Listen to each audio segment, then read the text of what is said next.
everyone, welcome to Pro PCS. I hope you all are doing good, staying safe and preparing well for your upcoming examinations as well. तो एक बार फिर आप सभी का स्वागत है Pro PCS के इस वीडियो में। और आज के इस पर्टिकुलर वीडियो में हम डिस्कस करने वाले हैं MP GK के अंडर पॉलिटी। अगर हम MP पॉलिटी के बारे में बात करें तो एक बहुत मेजर टॉपिक है state election commission of Madhya प्रदेश। तो इस पर्टिकुलर टॉपिक को आज हम कवर करेंगे। ओके, अगर हम इस पर्टिकुलर टॉपिक के बारे में बात करें तो if you are someone who is preparing for MPPSC assistant professor और MPPSC food safety officer और MPPSC state service examination या आप किसी भी MP based एग्जाम के लिए अगर प्रिपेयर कर रहे हैं तो ये पर्टिकुलर जो टॉपिक है वो आपके लिए बहुत इंपॉर्टेंट हो जाता है, state election commission of MP। Okay, अब एक बात और याद रखिए कि ये टॉपिक जितना इंपॉर्टेंट है, आप देखेंगे जितने भी ऑलमोस्ट एमपी बेस्ड एग्जाम्स हैं उनके सिलेबस में पॉलिटी के अंडर आपको ये टॉपिक देखने के लिए मिलेगा। तो जितना ज्यादा ये इंपॉर्टेंट है उतना ही ज्यादा ये इजी है। ओके, हम इसे बहुत जल्दी समझ सकते हैं। तो इस पर्टिकुलर वीडियो में हम पहले state election commission of MP को समझेंगे और इसके बाद जो नेक्स्ट वीडियो होगा हमारा उसमें हम इस पर्टिकुलर टॉपिक से आए हुए क्वेश्चंस को समझने की कोशिश करेंगे। ओके, तो सबसे पहले जान लेते हैं कि ये जो स्टेट इलेक्शन कमीशन है ये एग्जिस्टेंस में कैसे आया। ठीक है, तो देखिए हमको उसके लिए जाना पड़ेगा थोड़ी सी हिस्ट्री में। ठीक है, तो हम बात कर रहे हैं state election commission of Madhya Pradesh of MP.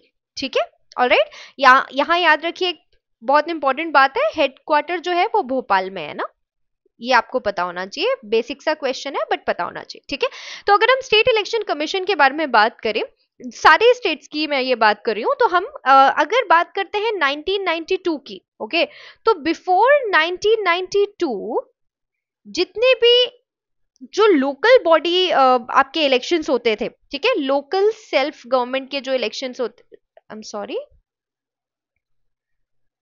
Local self government के जो इलेक्शंस होते थे, जैसे कि इलेक्शंस फॉर पंचायती राज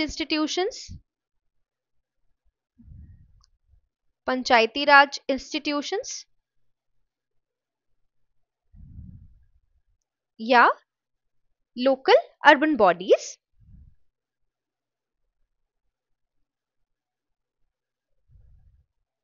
ठीक है, तो इनके जो इलेक्शंस होते थे, कब से पहले 1992 के पहले जो इलेक्शंस होते थे वो कौन हैंडल करता था? State government. कौन हैंडल करता था? State government. ठीक है, देखिए अब यहाँ पे सैंक्टिटी पे क्वेश्चन होने लगा कि ये जो इलेक्शंस होते हैं वो कितने ज्यादा अच्छे तरीके से इनको किया जा रहा है, कंडक्ट किया जा रहा है, राइट, तो कितने ऑनेस्टी के साथ इनको कंडक्ट किया जा रहा है। तो इसकी सैंक्टिटी को मेंटेन करने के लिए आफ्टर 1992, इससे पहले तो स्टेट गवर्नमेंट जो थी वो कंडक्ट कर रही थी, राइट, तो कॉन्स्टिट्यूशन में अमेंडमेंट किया गया। ओके, कब अमेंडमेंट किया गया? कॉन्स्टिट्यूशनल अमेंडमेंट कब किया गया? 1992 में कॉन्स्टिट्यूशनल अमेंडमेंट किया गया। उससे पहले आपकी जो स्टेट गवर्नमेंट थी वो ये इलेक्शंस जो थे वो कंडक्ट करती थी, बट इलेक्शंस की सैंक्टिटी को मेंटेन रखने के लिए 1992 में कॉन्स्टिट्यूशनल अमेंडमेंट्स लाए गए। ओके, ऑलराइट, अब कौन सा अमेंडमेंट था ये? 73rd एंड 74th, ये प्लीज आप याद रखिएगा। अगर हम यूपीएससी के भी बारे में बात करें तो स्टेट इलेक्शन कमीशंस जो होते हैं उसका भी एक मेजर टॉपिक है, ये हिस्ट्री आपको पता होनी बहुत ज्यादा जरूरी है। ओके, ऑलराइट, तो ये जो particular 73rd and 74th amendment है, अमेंडमेंट, ठीक है, कॉन्स्टिट्यूशन का अमेंडमेंट ऑफ कॉन्स्टिट्यूशन कभी हुआ था? ये 1992 में। उसके बाद जो है वो स्टेट इलेक्शन कमीशन का फॉर्मेशन हुआ। ठीक है, किस आर्टिकल के अंडर, ये भी हमारे लिए जान लेना बहुत ज्यादा जरूरी है, right. So article, please try to understand this and note it at the same time, it's important. Article 243K and 243Z। Okay, alright, तो इस पर्टिकुलर जो पर्टिकुलर आर्टिकल्स हैं, इन आर्टिकल्स को कॉन्स्टिट्यूशन में ऐड किया गया। ओके, ऑलराइट, और इन्हीं के अंडर जो स्टेट इलेक्शन कमीशन है स्टेट के, उनको स्टैब्लिश किया गया एज अ कॉन्स्टिट्यूशनल बॉडी। ठीक है। तो after the 73rd and 74th amendment of constitution क्या हुआ, स्टेट इलेक्शन कमीशन को बनाया गया, उनका स्टैब्लिशमेंट हुआ as the constitutional body, remember that, okay. तो अगर हम स्टेट इलेक्शन कमीशन के बारे में बात करते हैं ना, तो प्लीज यहाँ पे समझने की कोशिश कीजिए that it is an autonomous constitutional body, okay, it is an autonomous constitutional authority which is responsible for administering the elections, okay, to the third level of government, जो जहां पे हम local self government के बारे में बात करते हैं। आपको ये बात समझ में आई, ठीक है। तो यहां से हमको ये 1992 के अमेंडमेंट 73 74th अमेंडमेंट याद रखनी है, 1992 ईयर याद रखना है, इससे पहले स्टेट कंडक्ट की करता था, उसके बाद 73rd 74th अमेंडमेंट जो आया 1992 का, अंडर आर्टिकल 243 के एंड 243 जी आपका स्टेट इलेक्शन कमीशन जो है हर स्टेट में उसको स्टैब्लिश किया गया, ठीक है। याद रखिए ये एक ऑटोनॉमस कॉन्स्टिट्यूशनल अथॉरिटी है जो इलेक्शंस जो होते हैं थर्ड टायर ऑफ गवर्नमेंट के लोकल बॉडीज के उनको एडमिनिस्टर करता है, ओके, ऑलराइट। तो चलिए अभी आगे बढ़ते हैं, आई होप यहां तक की बातें आपको क्लियर है, ठीक है। अब क्या क्या पावर है ये भी तो हमारे लिए जरूरी है ना जानना, ठीक है। तो अगर हम स्टेट इलेक्शन कमीशन के बारे में बात करते हैं, so superintendence, okay, direction and control of the preparation of electoral rolls, ठीक है, ऑलराइट। तो ये जो पर्टिकुलर आपका स्टेट इलेक्शन कमीशन है, किसी भी स्टेट की मैं बात करूं, अभी सिर्फ एमपी के बारे में बात नहीं कर रही हूं, ये कंट्रोल कर सकते हैं, डायरेक्शन दे सकते हैं, ठीक है, एंड हेड कर सकते हैं जो इलेक्टोरल प्रोसेस है, इलेक्टोरल रोल है, किसके लिए, जो थर्ड टायर ऑफ गवर्नमेंट है उसके लिए, उसके इलेक्शंस के लिए। ये बात हमें समझ में आ गई, ठीक है। तो जितने भी इलेक्शंस है जो पंचायत या म्युनिसिपैलिटी जो स्टेट के होते हैं उससे रिलेटेड है, उन सब में सुपरिटेंडेंस, कंट्रोल एंड डायरेक्शन जो है वो आपका स्टेट इलेक्शन कमीशन दे सकता है, ठीक है, ऑलराइट। बट याद रखिए यहाँ पर एक बात आपके लिए जाननी बहुत ज्यादा जरूरी है, जो हम यहाँ पर मैं just give me a quick moment.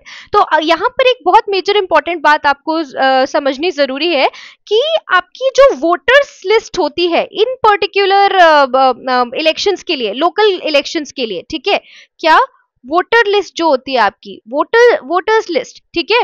तो याद रखिए कि voter list for the third tier government elections, local self government के जो इलेक्शंस है उनके लिए जो आपका एसईसी है यानी कि स्टेट इलेक्शन कमीशन, ये वोटर लिस्ट प्रिपेयर नहीं करता, याद रखिएगा, सेपरेट वोटर लिस्ट प्रिपेयर नहीं करता, but it follows the list, the voter list prepared by Election Commission of India, Election Commission of India. I hope it is very clear to all of you all, right, that if we talk about the voters list, जो ये third tier government होता है, मतलब आपके जो पंचायती राज institution है या urban local bodies है, इनमें जो इलेक्शन होगा उसका कंट्रोल, सुपरिटेंडेंस, डायरेक्शन आपका स्टेट इलेक्शन कमीशन दे सकता है, बट उसकी जो वोटर लिस्ट है वो एसईसी खुद नहीं बनाता, it follows the voter list prepared by the election commission of India.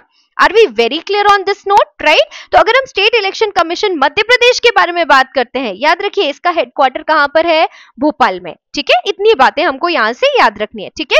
अब जो बातें हमने अभी सीखी उन्हीं को हम एक बार समराइज कर लेते हैं, ओके, ऑलराइट, और एक फॉर्मल लैंग्वेज में, एक डिफाइंड लैंग्वेज में पढ़ने और समझने की कोशिश करते हैं, ओके। तो अगर हम आर्टिकल 243A के बारे में बात करते हैं, याद रखिए कि अगर हम 243A आर्टिकल के बारे में बात करें, ये 73rd और 74th अमेंडमेंट 1992 के बाद आया, ठीक है, ऑलराइट, इसको ऐड किया गया कॉन्स्टिट्यूशन में, and this particular article, please have a note of it, it grants the power to state election commission for superintendence, direction and control of preparation of electoral rolls, याद रखिएगा, ठीक है, and conduct of all elections to the municipalities, that's the urban local body and the panchayati raj institutions as well, okay. So this is about the article 243A, it grants the power to the state election commission, okay. Now let's talk about article 243K, okay. We were talking about article 243A, okay, all right. In some resources it is also mentioned as article 243Z and then A. Okay, all right. So Article 243A grants the power to the State Commission for the superintendence, direction and control of preparation of electoral rolls. कौन से elections के लिए? आपके urban local bodies या पंचायती राज institution के election के लिए, ठीक है। इसके बाद यहाँ पर बहुत इंपॉर्टेंट क्वेश्चन है, ये एग्जाम में पूछा जा चुका है कि कौन सा आर्टिकल जो है वो स्टैब्लिशमेंट के लिए है for the state election commission of each state of India, ठीक है। तो आपको वहां पे याद रखना है 243 के इलेक्टोरल रोल्स को प्रिपेयर करने का कंट्रोल, डायरेक्शन, सुपरिंटेंडेंस 243 ए में मिलता है, but establishment of the state election commission for each state is under article 243 के, ठीक है। अब याद रखिएगा कि ये जो पर्टिकुलर आपका स्टेट इलेक्शन कमीशन होता है उसको हेड कौन करेगा? यहाँ पे एक इंपॉर्टेंट क्वेश्चन आ जाता है, हेड करेंगे SEC। Okay, alright. अभी अगर हम बात करें तो मिस्टर M.K. श्रीवास्तव जी जो हैं वो करंट SEC हैं, ठीक है, state election commissioner of Madhya Pradesh, headquarter Bhopal हम पढ़ चुके हैं, ठीक है। तो अगर हम बात करते हैं कंपोजिशन की, it is headed by state election commissioner SEC। और याद रखिएगा कि ये जो SEC है इसका अपॉइंटमेंट कौन करेगा? Governor of the state. Okay, अगर MP की बात है तो MP के गवर्नर जो हैं वो SEC का अपॉइंटमेंट करेंगे, किसी और स्टेट के गवर्नर जो है वो रेस्पेक्टिव स्टेट के SEC का अपॉइंटमेंट करेंगे। ओके, नाउ याद रखिए कि अगर हम बात करते हैं टेन्योर की सिक्योरिटी की, ठीक है, तो याद रखिए आप इस बात को, ये बहुत इंपॉर्टेंट है, that a state election commissioner can be removed only as per the procedure applicable to the high court judge। तो कैसे हाई कोर्ट जज का जो डिसमिशल है वो होता है? दो आपके कंडीशंस हैं, ठीक है, अंडर आर्टिकल 124(4) एंड 217 दो कंडीशंस हैं। नंबर 1, या तो मिसबिहेवियर प्रूवन मिसबिहेवियर, या तो इनकेपेसिटी में हो, राइट, तभी जो है उनका डिसमिसल हो सकता है, और यही केस जो है वो यहाँ पर भी है, same as the high court जज। Okay, now remember that the conditions of service cannot be altered to his disadvantage after appointment। Okay, all right. Now do try to understand here that if we talk about the composition, तो अभी हमने बात की कि head करता है SEC, state election commissioner, ठीक है, बट अगर उसको और स्टाफ की रिक्वायरमेंट है तो वो कैसे हायरिंग प्रोसेस होगी, कितना स्टाफ उसके अंडर हो सकता है, डिपेंड्स ऑन द गवर्नर। तो SEC जो है वो गवर्नर को रिक्वेस्ट करेंगे to provide the necessary staff, ठीक है, ताकि जो ओवरऑल ड्यूटीज हैं उनको अच्छे से परफॉर्म किया जा सके। Okay, alright. याद रखिए अगर हम मध्य प्रदेश के बारे में बात करते हैं स्पेसिफिकली, ये हम जनरल बात कर रहे थे for all the state election commissions. Now if you talk about Madhya Pradesh specifically, remember that the state election commission of Madhya Pradesh was constituted via the notification dated on 1st February 1994 under Article 243K। Are we very clear on this particular part, right? So it is 1st February 1994, 1992 में amendment हुआ था, ठीक है, and under Article 243K on 1st February 1994 जो है State Election Commission Madhya Pradesh में establish किया गया, constitute किया गया। Okay, all right. And if we talk about this particular notification came on 1st February 1994, it was issued by the General Administration Department, Government of Madhya Pradesh। ठीक है, ये चीजें आपको पता होनी बहुत ज्यादा जरूरी है। ओके, सो आई होप आपने नोट्स बना लिए होंगे और हम यहाँ तक क्लियर हैं। लेट्स प्रोसीड फर्दर, ठीक है। तो देखिए अभी मैंने आपको क्या बताया कि हमारे जो स्टेट इलेक्शन कमिश्नर हैं वो अगर चाहें तो वो किससे रिक्वेस्ट करेंगे? गवर्नर से रिक्वेस्ट करेंगे, गवर्नर ऑफ स्टेट से रिक्वेस्ट करेंगे that I need more staff to perform और to achieve the duties, okay, to achieve the targets, okay, और to complete the duties, right. So आपके जो स्टेट इलेक्शन कमिश्नर हैं वो governor से request करेंगे और वो रिक्वायर्ड जो स्टाफ है वो प्रोवाइड करेंगे, ठीक है।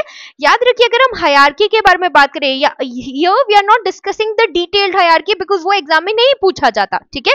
जहां तक का लेवल ऑफ हायरार्की हमको जानना जरूरी है as per the extent of our syllabus, हम सिर्फ वो ही हायरार्की यहाँ पे कवर कर रहे हैं, we are not getting in depth of it, okay, please note, alright. ये सिर्फ इतना ही नहीं होता, राइट, इसके नीचे भी बहुत सारे लेवल होते हैं, लोकल लेवल्स होते हैं, but we are not getting into it, why? Because it is not under the extent of our syllabus जो हमें कवर करना है। ठीक है। तो देखिए स्टेट इलेक्शन कमिश्नर होंगे, उनके अंडर होंगे सेक्रेटरी, याद रखिएगा। स्टेट इलेक्शन कमिश्नर होंगे, उनके अंडर सेक्रेटरी होंगी, एंड अंडर द सेक्रेटरी याद रखिए एक डिप्टी सेक्रेटरी आपके एस्टैब्लिशमेंट में होंगे, एक डिप्टी सेक्रेटरी आपके अर्बन इलेक्शंस के लिए होंगे, एक डिप्टी सेक्रेटरी आपके पंचायत इलेक्शंस के लिए होंगे, एक आईटी के लिए होंगे, और एक डिप्टी जो सेक्रेटरी होंगे वो जनरल होंगे आईईसी के लिए एंड ट्रेनिंग के लिए, ठीक है। और इसके अलावा होंगे एक फाइनेंशियल एडवाइजर, ये चीजें आपको पता होनी चाहिए, they all are there under secretary and on the same level. Financial advisor, एक secretary, deputy secretary for establishment, deputy secretary for urban elections, deputy secretary for panchayat, deputy secretary for IT and deputy secretary for general IAC and trainings. Okay, all right, so this is the hierarchy. I believe we are very clear till here. Okay, all right, and yes, अगर आपको कुछ समझ में नहीं आता, please feel free to reach out to us. Okay, the team will respond to you as soon as possible. आपके जो भी suggestions हैं, please feel free to post them over the comment box. ठीक है, चलिए आगे बढ़ते हैं। अब देखिए अगर हम स्टेट इलेक्शन कमीशन और इलेक्शन कमीशन ऑफ इंडिया के बारे में बात करते हैं, एसईसी वर्सेस ईसीआई, तो क्या डिफरेंसेस है ये समझने की कोशिश करते हैं। अगर हम ज्यूरिसडिक्शन के बारे में बात करें तो जो आपका स्टेट इलेक्शन कमीशन है, प्लीज ये बात याद रखिए, ये एक बहुत इंपॉर्टेंट एस्पेक्ट है इस पर्टिकुलर टॉपिक का, बहुत सारे क्वेश्चन इसके अराउंड पूछे गए हैं। ठीक है, तो देखिए ज्यूरिसडिक्शन की अगर बात करें तो आपका स्टेट इलेक्शन कमीशन जो है वो लोकल बॉडी इलेक्शंस को देखता है, बट अगर हम ईसीआई के बारे में बात करें so parliament, state legislatures and president election ECI के अंडर होते हैं। ठीक है, अगर हम आर्टिकल के बारे में बात करते हैं, किस आर्टिकल के अंडर जो है वो आपका स्टेट इलेक्शन कमीशन बना है, फॉर्मेशन है, राइट्स है 243 के and 243 A. Okay, and if you talk about ACI article 324, ये पता होना चाहिए आपको। पता है कई बार एग्जाम्स में क्या होता है, आपको ऑप्शन दे दिया जाएगा that SEC state election commission was constituted under, बहुत सारे ऑप्शंस होंगे और उसमें आपको एक ऑप्शन ये 324 भी मिलेगा, 243 भी मिलेगा, 243 ए भी मिलेगा, के भी मिलेगा। याद रखने वाली बात है वहां पर, ये 324 ईसीआई के लिए है, एसईसी के लिए नहीं है। ओके, याद रखिए जो आपके स्टेट इलेक्शन के हेड होते हैं, ओके ऑलराइट, उनको उनका अपॉइंटमेंट गवर्नमेंट करता है, लेकिन आपके जो चीफ इलेक्शन कमिश्नर होते हैं इंडिया के, उनका अपॉइंटमेंट प्रेसिडेंट करते हैं। ठीक है, अब याद रखिए कि एसईसी का जो स्कोप है, कंट्रोल है, वो है over panchayat and municipalities, but ECI जो है वो Lok Sabha, Rajya Sabha and Vidhan Sabha also. ठीक है, तो आई होप यहाँ पे हमें क्लियर हो गया होगा, ये बहुत ज्यादा इंपॉर्टेंट टॉपिक था। ठीक है, अब देखिए फर्स्ट स्टेट इलेक्शन कमिश्नर का नाम आपसे कई बार अलग अलग एग्जामिनेशन में पूछा जा चुका है। ठीक है, alright, so that is NB Lohani. Alright, Shri NB Lohani from 15th February 1994 to 16th February 2000। Okay, याद रखिएगा ये बात। ओके, अभी देखिए कितने इयर्स हो गए यहाँ पर आपको फर्स्ट टर्म में आपको देखने के लिए मिल रहे हैं 6 इयर्स, 6 इयर्स का टर्म आपको देखने के लिए मिल रहा है। ओके, ऑलराइट, सो याद रखिएगा that if we talk about NB Lohani, उनका टर्म 6 years का था from 94 to 2000. Okay, and yeah, one more thing which is very important for you to understand over here, that if we talk about NB Lohani, he was the first state election commissioner, okay, of Madhya Pradesh. उनके बाद देखिए first तो बनता है हमें, but हमसे exam में कभी कभी सेकेंड थर्ड भी पूछ लिया जाता है। ठीक है, और अभी प्रेजेंट कौन से हैं वो भी पूछ लिया जाता है। सो श्री मनोज कुमार श्रीवास्तव जी, ये आपको याद रखना है। ठीक है, फ्रॉम 1/1/2025, राइट। सो फर्स्ट थे लोहानी जी, सेकंड थे गोपाल शरण शुक्ला जी।